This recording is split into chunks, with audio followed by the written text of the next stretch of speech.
성경에는요, 참 여러 책들이 있어요. 여러 책들이 있는데 그 책들이 장르가 다 다릅니다. 예, 다양한 장르의 책들이 있습니다.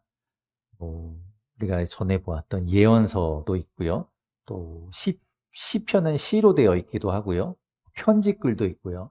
여러 가지 장르의 책들이 있죠. 성경이 혼자 읽긴 참 쉽지 않다. 그래서 읽다가 금방 포기하게 된다라고 이야기하지만 그래도 그 중에서 역사서만큼은 좀 수월하게 읽을 수 있는 책인 것 같아요.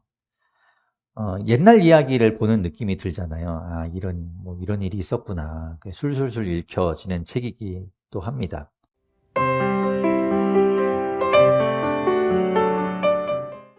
이번 주에 우리가 본 본문이 이제 열왕기하 1장 뒷부분부터 해서 4장까지 이야기인데 그 이야기 속에 등장하는 주된 인물이 누군가 하면 바로 엘리사라는 사람입니다.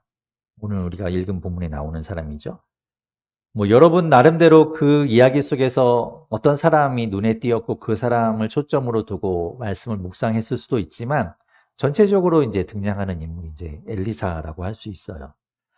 엘리사가 어떤 사람인가 그 이야기를 좀 잠깐 하면요. 엘리사는 아벨 무홀라라는 곳이 있습니다. 요단강의 동편 쪽에 있는 동네인데요. 그 동네 출신의 아주 부자인 사밧이라는 사람의 아들입니다. 이 집이 어느 정도 부자냐면 보통 밭을 갈 때 이제 밭 갈 때 소를 가지고 밭을 간다고 하면 뭐 한 두 마리 이렇게 해서 이제 밭을 갈잖아요. 근데 이 집은 워낙 부자여서 12결의소, 그러니까 12쌍의 소를 가지고 24마리의 소로 밭을 갈았대요. 그러니까 밭도 엄청 컸고 소도 많았고 그렇게 부유한 집안이었다는 걸 알 수 있죠. 그런 집에 부잣집의 아들인 이 엘리사, 그 엘리사가 있었는데 그 엘리사를 하나님께서 택하셨습니다. 그래서 엘리야를 그 엘리사에게 보내서 기름을 붓고 그를 선지자로 세워서 엘리야의 다음 선지자로 활동하도록 이렇게 이제 하나님께서 선택하신 거죠. 그래서 엘리야가 갑니다.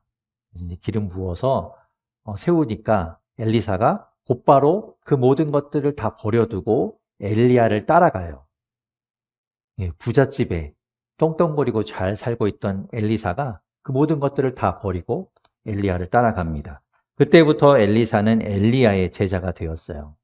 마치 그 신약에서 예수님이 제자들을 부를 때 나를 따르라 했을 때 제자들이 배를 버려두고 그물을 버려두고 곧바로 예수님을 따라갔던 것처럼 이 엘리사도 엘리야를 따라갔던 겁니다.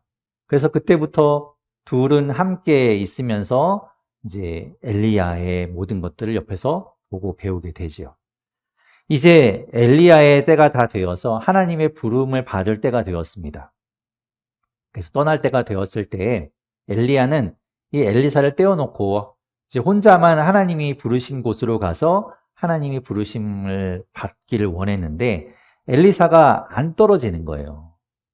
막 다리를 가랭이를 붙잡고 안 놓는 겁니다. 어디든 함께 가겠습니다. 저를 좀 내치지 마십시오. 그래서 할 수 없이 이제 데리고 가요. 그만큼 엘리사는 그 스승인 엘리야와 떨어지기 싫었고 그로부터 하나라도 더 배우고 얻기를 바랬던 거죠. 열정이 가득한 그런 제자였습니다. 그래서 마지막까지 이제 함께 가게 되는데요. 그 엘리야가 갔던 경로가 있어요. 자, 보시면 이제 여기에서 이제 원래 이제 길갈이라는 곳에 있다가 거기에서 베델을 갔다가 여리고를 갔다가 요단강을 건너서 이제 가게 됩니다. 요단강을 건너갈 때 엘리야는 자기가 입었던 겉옷을 벗어서 그걸 둘둘 만 다음에 강물을 쳐요. 그랬더니 이제 물이 갈라져서 그 마른 땅 위를 두 사람이 이제 건너갑니다. 그래서 요단강 건너편으로 이제 가게 돼요. 엘리야는 마지막으로 그 제자인 엘리사에게 내가 너에게 무엇을 해주랴 말해라 이야기합니다. 그때 엘리사는 스승인 엘리야에게 무엇을 구하는가 하면 엘리야가 가지고 있는 하나님께 받은 능력이 있어요. 지금처럼 그 요단강을 건널 때 했던 그런 능력들, 그거를 자기가 곱절이나, 그러니까 배나 더 받기를 원한다는 이야기를 합니다. 근데 그 능력은 하나님이 주신 것이니까 엘리야가 이렇게 그래, 너 가져가고 물려주거나 없던 것을 만들어주거나 할 수 없죠. 하나님이 주시는 거잖아요. 그래서 내가 하나님이 데리고 갈 때 그 옆에서 네가 그것을 보면 하나님이 너에게 능력을 주실 거다라는 이야기를 하죠. 그렇게 이야기하고 있을 때에 불병거, 그러니까 불로 된 전차와 불말이 나타나서 두 사람을 떼어놓고 회오리 바람이 확 일어나면서 엘리야를 데리고 하늘로 올라가게 됩니다. 하나님이 일하시는 거예요. 그 불전차 그리고 불말이라는 건 하나님의 불을 나타내는 겁니다. 사도행전 2장에 보면요, 예수님의 제자들이 한 곳에 모여 있을 때 성령의 불이 임하는 사건이 있죠. 그래서 그것을 떠올려 보면 연결되는 걸 알 수 있어요. 사도행전 2장 1절부터 4절까지 말씀 제가 한번 읽어볼게요. 오순절이 되어서 그들은 모두 한 곳에 모여 있었다. 그때 갑자기 하늘에서 세찬 바람이 부는 듯한 소리가 나더니 그들이 앉아있는 온 집안을 가득 채웠다. 그리고 불길이 솟아오를 때 혓바닥처럼 갈라지는 것 같은 혀들이 그들에게 나타나더니 각 사람 위에 내려앉았다. 그들은 모두 성령으로 충만하게 되어서 성령이 시키는 대로 각각 방언으로 말하기 시작하였다. 아멘. 이렇게 말씀하고 있는데 그 성령의 불, 하나님이 임재하시고 하나님의 능력이 임하시는 그 사건과 연결이 되죠. 성령이 임하는 것처럼. 하나님이 임하셨고 하나님이 일하신 거예요. 그 모든 일을 옆에서 지켜보던 엘리사가 그 성령의 능력을 받게 됩니다. 엘리야가 말했던 대로 된 거죠. 그래서 엘리사는 엘리야의 버금가는 기적을 행할 수 있는 능력을 받게 되었고요. 그리고 하나님의 선지자로서, 예언자로서 그 역할을 잘 감당하게 됩니다. 그래서 그런 이야기들이 이제 쭉 나오게 되는데 그 중에 한 이야기가 오늘 우리가 읽은 본문에 나오는 수넴 여인의 죽은 아들을 살리는 사건입니다. 그 사건을 이야기를 또 함께 해보면요. 어느 날 엘리사는 수넴이라는 곳을 지나가게 돼요. 수넴이라는 곳도 이제 지도를 보면요. 아까는 이제 여기였는데 이렇게 북쪽입니다. 갈멜산이 있고 수넴이라는 곳이 있죠. 갈릴리 지방 근처에 있는 곳이에요. 그곳을 엘리사가 이제 지나가게 될 때 이 수넴이라는 곳에 한 여인이 있었는데 그 여인이 엘리사가 지나간다는 말을 듣고 자신의 집에 초대합니다. 그리고 그 엘리사를 극진하게 대접을 해줘요. 그 인연으로 인해서 엘리사는 그 지방을 지나갈 때마다 그 여인의 집에 들러서 또 식사도 하고 이제 머물게 됩니다. 그 여인은 아예 남편에게 부탁을 해서 그 집안에 아예 엘리사를 위한 방을 만들자고 제안을 합니다. 그리고 엘리사를 위한 방을 만들어요. 그래서 엘리사가 아예 그 방에 이제 마음 편하게 묵을 수 있도록 해준 거죠. 엘리사는 고맙잖아요. 자기를 위해서 방까지 마련해주고 그렇게 정성을 쏟아 섬겨주는 것이 너무나 고마워서 원하는 것이 있으면 말해봐라. 들어주겠다라고 이야기해요. 이 엘리사는요, 이 이야기 전에 이스라엘의 왕을 도와서 전쟁에서 승리하게 해준 그런 사건이 있었거든요. 그것 때문에 자기가 이스라엘 왕에게 이야기하면 이스라엘 왕은 내 이야기 거절 못하지. 내가 이야기하면 원하는 거 얼마든지 들어줄 거야. 이런 마음으로 이제 원하는 게 있으면 말해보라고 한 거예요. 그런데 사실 이 수넴 여인의 집도 부족한 것이 없는 집이었습니다. 잘 사는 집이었어요. 그러니까 이제 엘리사를 위한 방도 만들고 여러 가지 대접을 하는 거죠. 그래서 괜찮다고 말해요. 우리 다 있으니까 괜찮다. 그런데 엘리사의 시중을 들고 있던 시종인 게하시가 불쑥 이제 오지랖을 부리면서 나타나죠. 그러면서 하는 얘기가 이 집 부부가 나이가 많은데요. 아직 아들이 없어요. 이런 이야기를 한 겁니다. 그러니까 엘리사가 듣기에 그래? 아들을 주면 좋겠구나라고 생각한 거죠. 그래서 1년 후에 당신들에게는 아들이 있게 될 겁니다. 라고 이제 예언을 한 거예요. 그리고 실제로 아들이 생깁니다. 그들에게는 정말 큰 선물이죠. 이들은 포기하고 있었을 거예요. 이제 나이도 많고, 우리 이제 아들 이제 포기하고 살자라고 생각했는데, 그런데 뜻하지 않은 큰 선물이 생긴 겁니다. 그러니 그 귀한 아들 얼마나 애지중지하고 금이야 오기야 이렇게 키웠겠어요. 그 아이가 이제 얼마 정도 자랐을 때에 아버지를 따라서 그 아이가 밭에 나갔다가 쓰러집니다. 아마도 여러 가지 설이 있는데요. 열사병이었을 것 같다고 이야기해요. 그래서 쓰러져서 머리가 아프다고 이야기하고 그러면서 그 아이가 이제 죽어요. 그렇게나 애지중지하면서 보살폈던 아이가 어머니의 무릎 위에서 이제 죽습니다. 그러니 어머니의 마음이 얼마나 참 무너지는 것 같겠어요. 그 어머니는 그 어린 아들을, 참 안타까운 그 아들을 엘리사의 방 침대에 누워놓고 곧바로 엘리사를 찾아서 달려갑니다. 그래서 이제 갈멜산으로 가요. 그곳에 엘리사가 있었거든요. 엘리사를 만난 여인은 그 발 앞에 엎드려서 그 발을 붙들고 울음을 삼킵니다. 얼마나 마음이 아팠겠어요. 그러면서 엘리사에게 허망한 원망을 늘어놓죠. 내가 언제 아들을 달라고 했냐고. 내가 언제 아들 달라고 했냐고. 왜 아들을 줘서 이렇게 아픔과 슬픔을 겪게 하냐고. 참 부질없는 그런 원망을 하는 거죠. 얼마나 마음이 아팠으면 그런 이야기를 했겠어요. 엘리사는 그 여인의 고통이 고스란히 전해지는 것 같았습니다. 마음이 아팠죠. 그래서 엘리사는 시종인 게하시를 불러서 자신의 지팡이를 건네주면서 이야기합니다. 그것이 오늘 본문 29절이에요. 29절 같이 한번 읽어볼게요. 함께 읽겠습니다. 시작. 엘리사가 게하시에게 말하였다. 허리를 단단히 묶고 내 지팡이를 들고 가거라. 길을 가다가 어떤 사람을 만나도 인사를 해서는 안 된다. 인사를 받더라도 그에게 대꾸를 해서는 안 된다. 그리고 가거든 내 지팡이를 그 아이의 얼굴 위에 놓아라. 아멘. 이 엘리사의 마음은 이미 죽었지만, 그 아이가 죽었지만 빨리 그 아이를 좀 어떻게 살리고자 하는 마음이 있었던 거죠. 그래서 자신의 지팡이를 주면서 그 지팡이를 얼른 가지고 가서 그 아이의 얼굴에 놓아라 라고 이야기한 거예요. 지팡이는요, 이게 지팡이를 짚고 다니는 그 지팡이는 단순한 막대기가 아니죠. 그거는 그 주인과 한 몸이라는 거예요. 엘리사가 자신의 팔이나 다리를 떼어서 줄 수 없으니 지팡이를 주면서 이것이 내 분신과도 같은 것이니 이걸 가지고 가서 아이의 얼굴 위에 올려놓으면 그 아이가 살아날 거다라고 이제 생각하고 준 거죠.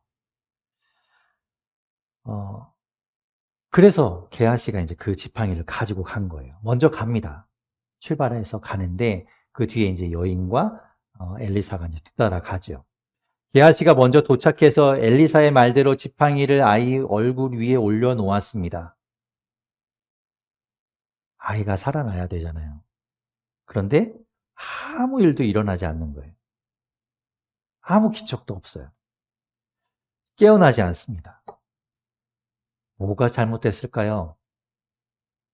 도대체 왜 아이는 아무 반응이 없는 걸까요? 엘리사가 실수한 걸까요? 엘리사가 지팡이를 주면서 아이 얼굴 위에 올려놓으라고 한 거, 그건 잘못 말한 걸까요? 아니면 지팡이를 얻는다고 해서 뭐 아무 능력이 나타나지 않는데 그거를 엘리사가 모르고 한 일일까요? 지팡이로는 안 되네. 극적극적. 이런 거 아닐 거 아니에요. 엘리사는 분명하게 지팡이를 올려놓으면 그 아이가 살아날 것이라고 확신했기 때문에 그 지팡이를 주면서 이야기한 거겠죠. 그렇다면 뭐가 문제일까? 왜 이 아이가 살아나지 않았을까? 그게 너무 궁금하잖아요. 뒤에 도착한 엘리사가 곧장 그 침대에 누워있는 아이에게로 갑니다.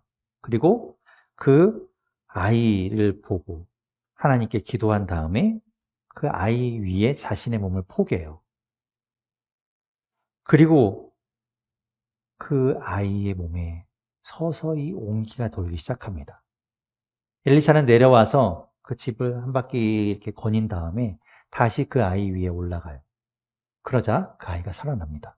7번 재채기했다라고 이야기하는데 그 7이라는 숫자가 우리한테는 뭐 행운의 숫자라고 이야기하지만 이 유대인들은 그것을 완전한 숫자라고 이야기해요. 그러니까 완전하게 살아났다는 걸 의미하는 거예요. 죽었던 아이가 완전히 살아난 것이죠. 왜? 엘리사의 지팡이로는 아무 일도 일어나지 않았는데 엘리사가 갔을 때는 그 아이가 살아났을까? 역시 지팡이로는 안 되는 것이었을까? 성경에는요, 죽은 사람이 살아나는 이야기가 여러 번 등장합니다. 이 엘리사의 스승이었던 엘리야도 죽은 사람을 살린 적이 있어요.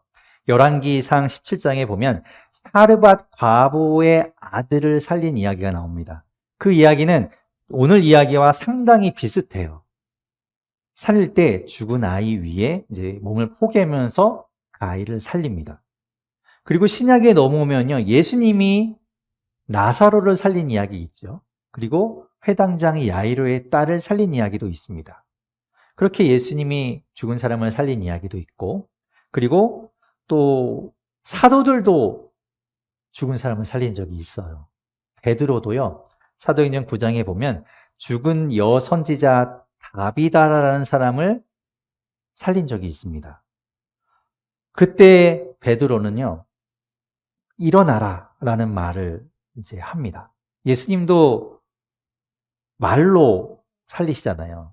나사로야 나오라, 소녀야 일어나라, 이럴 때 다 살아나거든요. 그래서 그런 살아난 이야기들을 조금 종합해서 좀 공통점이 뭘까 이런 것들을 살펴보면 구약에서는 주로 이제 몸을 포개면서, 그죠? 신체적인 접촉을 통해서 살리는 그런 이야기들이 나오고, 그리고 신약에 오게 되면 물론 이제 접촉도 있지만 말로 명령합니다.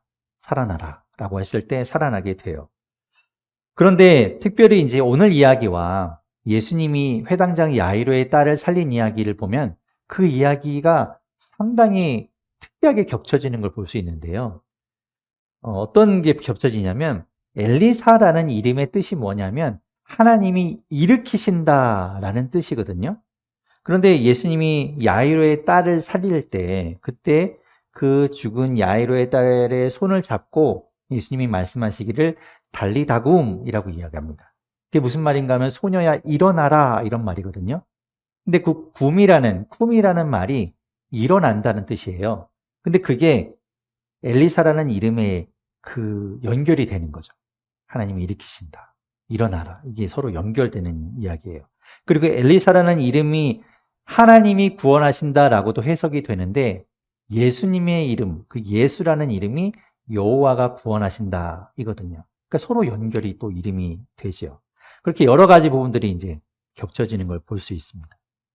어쨌든 그렇게 공통적으로 사람이 살아날 때 그런 사건들을 살펴보면 여러 가지가 공통되는 것들을 볼 수 있는데 오늘 이야기는 독특하게 다른 이야기들과 다른 거 하나가 등장하는데 그것이 바로 게하시와 지팡이입니다. 다른 사건들에는 이런 이야기들이 없어요. 이 엘리사가 게하시를 보내고 자신의 지팡이를 주면서 그 아이를 살리기를 원했지만 실패합니다. 말씀드렸듯이 이제 지팡이라는 건 엘리사의 분신이기 때문에 그게 문제가 되지 않는다고 본다면 한 가지 문제가 되는 것을 짐작할 수 있는 게 게하시죠. 게하시. 게하시가 뭔가 문제가 있어서 실패하지 않았을까라고 생각할 수 있는 거예요. 엘리사가 게하시를 보낼 때 분명하게 이야기했죠. 시간을 지체하지 말라고 이야기했어요. 우리가 짐작해 볼 수 있는 문제점 첫 번째는 뭐냐면 아마도 게하시가 시간을 지체하지 말고 빨리 가라고 했는데 꾸물거리지 않았을까라는 거죠. 중간에 누구 만나도 인사하지 말고 누가 말 걸어도 대답하지 말고 빨리 가라고 했거든요. 그런데 아마도 이 게하시가 누구를 만났든지 누가 이야기를 했든지 아니면 뭐 그냥 꿈을 대며 천천히 걸어갔든지 그렇게 시간을 지체하지 않았을까라고 생각해 보는 거예요.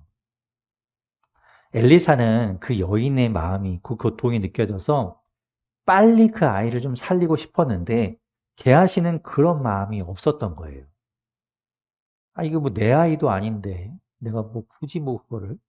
그런 마음으로 그런 다급함, 그런 간절함, 이런 마음이 전혀 없었던 겁니다. 그래서 아마도 시간을 지체하지 않았을까라고 생각을 해볼 수 있는 거죠.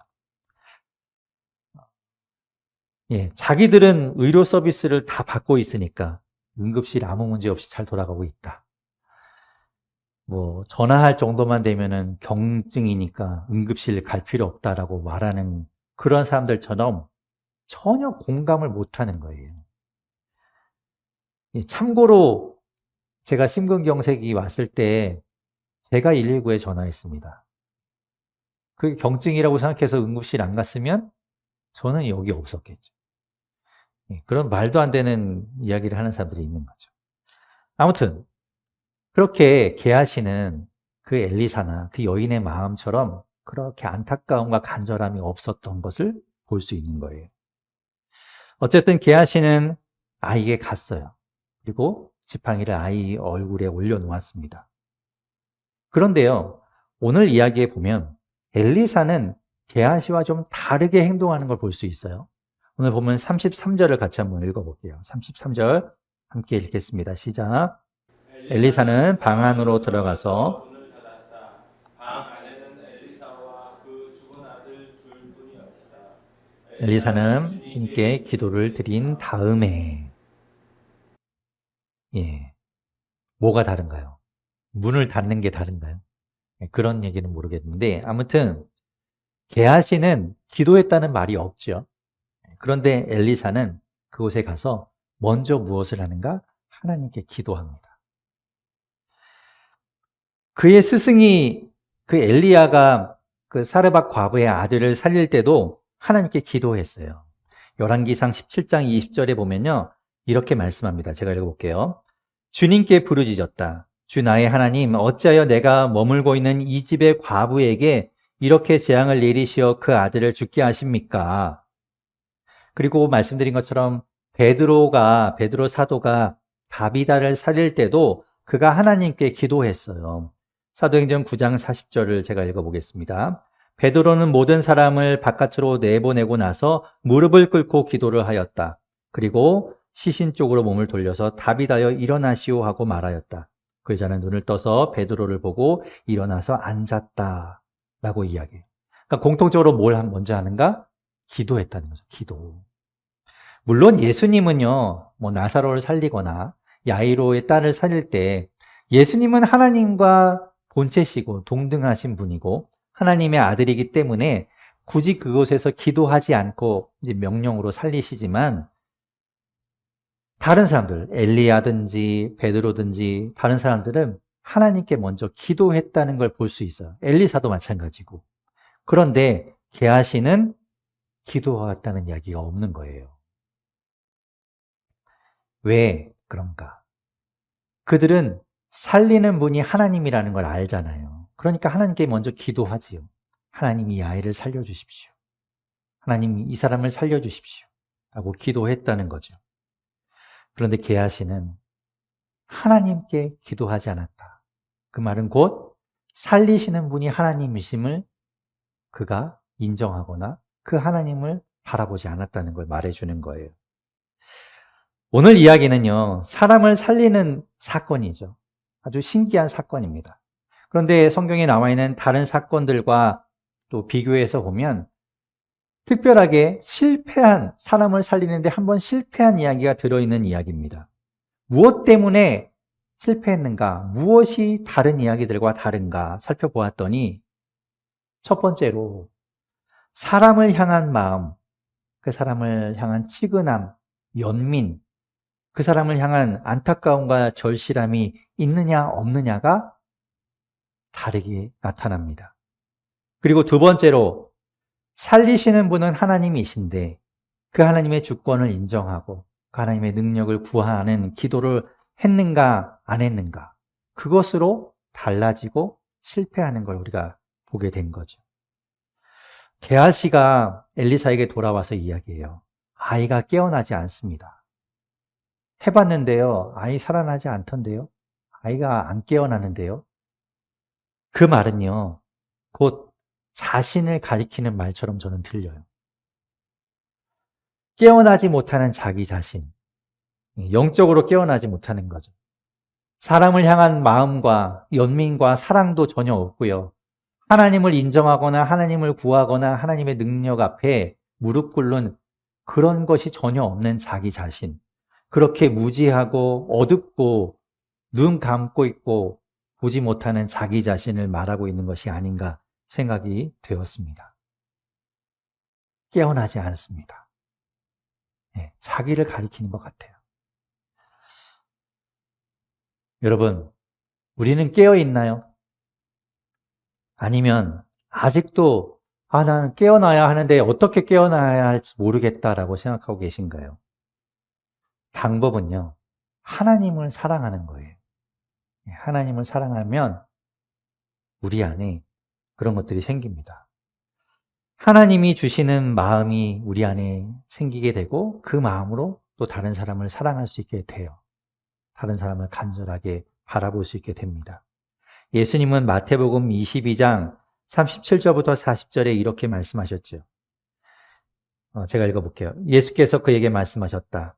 내 마음을 다하고 내 목숨을 다하고 내 뜻을 다하여 주 너의 하나님을 사랑하여라 하였으니 이것이 가장 중요하고 으뜸 가는 계명이다. 둘째 계명도 이것과 같은데 내 이웃을 내 몸과 같이 사랑하여라 하는 것이다. 이 두 계명에 온 율법과 예언서의 본뜻이 달려 있다 라고 말씀하셨어요. 먼저 하나님을 사랑하면요, 그 하나님을 사랑할 때 하나님께서 주시는 마음이 있어요. 그 마음으로 이웃을 사랑할 수 있게 되는 거죠. 먼저 하나님을 사랑할 때 우리가 깨어나게 되는 겁니다. 오늘 우리가 본 것처럼 게하시와 같이 계속해서 깨어나지 못하는 신앙 가운데 있는 우리가 아니라 하나님 앞에 깨어 있어서 하나님을 사랑함으로 하나님께서 주시는 마음과 사랑이 넘쳐서 또 다른 사람을 사랑하고 다른 사람을 바라볼 수 있는 우리 모두가 되기를 바랍니다.